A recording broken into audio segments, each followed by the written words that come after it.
কিছু ধর্ম ব্যবসায়ী গোষ্ঠী পরিকল্পিতভাবে বাংলাদেশের হিন্দু সম্প্রদায়কে নিঃশেষ করে দিতে চায়। এরা ধর্মকে ব্যবহার করে বিভেদ সৃষ্টি করে, মানুষের মাঝে বিদ্বেষ ছড়িয়ে সমাজে অস্থিরতা তৈরি করতে চায়। ঢাকা দক্ষিণ যুবদলের সদস্য সচিব রবিউল ইসলাম নয়ন এমনটাই বলেন। ঢাকার মাহির মল্লিকা প্রাথমিক বিদ্যালয় মাঠে মতুয়া সম্প্রদায়ের একটি অনুষ্ঠানে বক্তব্য রাখতে গিয়ে তিনি এসব কথা বলেন। নয়ন বলেন, মতুয়া সম্প্রদায়ের একটি সমৃদ্ধ ইতিহাস ও ঐতিহ্য আছে। হয়তো অনেকেই জানেন না এই সম্প্রদায় ভারতবর্ষ ও বিশ্বের ইতিহাসে কতটা গুরুত্বপূর্ণ ভূমিকা রেখেছে। মতুয়া সম্প্রদায়ের মানুষরা হয়তো নিজেরাও জানে না যে তারা ভারতবর্ষে এবং পৃথিবীর বুকে কতটা শক্তিশালী।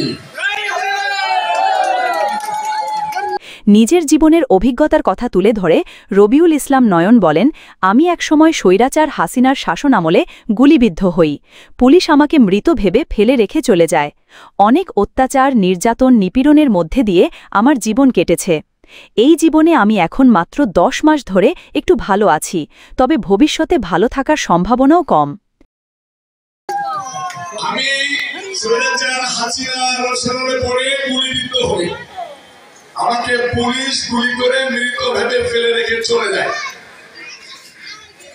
অত্যাচার, নির্যাতন, নিপীড়ন সহ্য করতে করতে সারাটা জীবন কাটিয়েছি।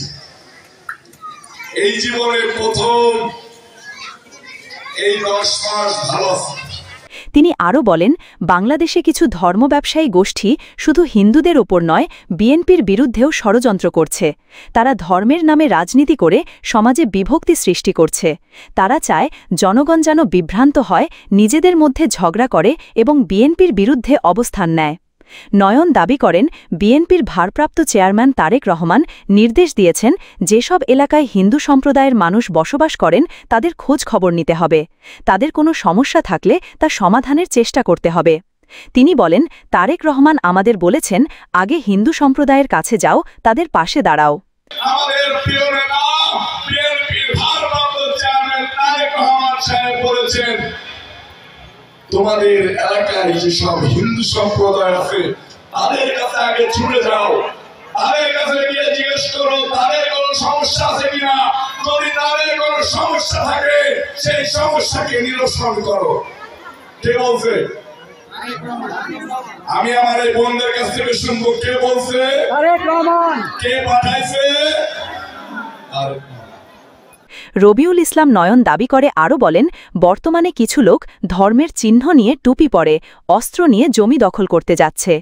এসব কর্মকাণ্ডে জড়িয়ে পড়ে তারা আবার বিএনপির বিরুদ্ধে মিথ্যা প্রচারণা চালায়, ফেসবুকে গুজব ছড়ায়, সমাজে আতঙ্ক তৈরি করে। তিনি উপস্থিত জনতাকে আহ্বান জানিয়ে বলেন, আমাদের সবাইকে সচেতন থাকতে হবে, ধর্মের নামে যারা বিভ্রান্তি ছড়ায় তাদের বিরুদ্ধে রুখে দাঁড়াতে হবে। এই মতুয়া সম্প্রদায়ের ভাই বোনদেরকে বলতে চাই, আপনারা কি কোন ধর্ম ব্যবসায়ীদেরকে সুযোগ দেবেন? আপনারা কি চান যে কোন দল এসে আপনাদের রাস্তাঘাটে চলাচল বন্ধ করে দিক, আপনাদের ক্ষেত দখল করে নিক? অনেক জায়গায় দেখছেন না কিছু টুপি পরা লোক, টুপি তো মুসলমানরা সবাই পরে, কিছু দলের মুসলিমে কিছু লোকজন পিস্তল নিয়ে যে জমি দখল করতে যে গুলি করতেছে দেখছেন না? বিএনপির বিরুদ্ধে প্রপাগান্ডা চালাতে চায়, তারা দল বড়রা পুরোটা করে ফেসবুক চালায়, মিথ্যা প্রপাগান্ডা ছড়িয়ে মিথ্যা নিউজ দিয়ে মানুষের ভিতরে বিবাদ সৃষ্টি করতে চায়। আপনারা কি তাদেরকে দেখতে চান? দেখতে চান না।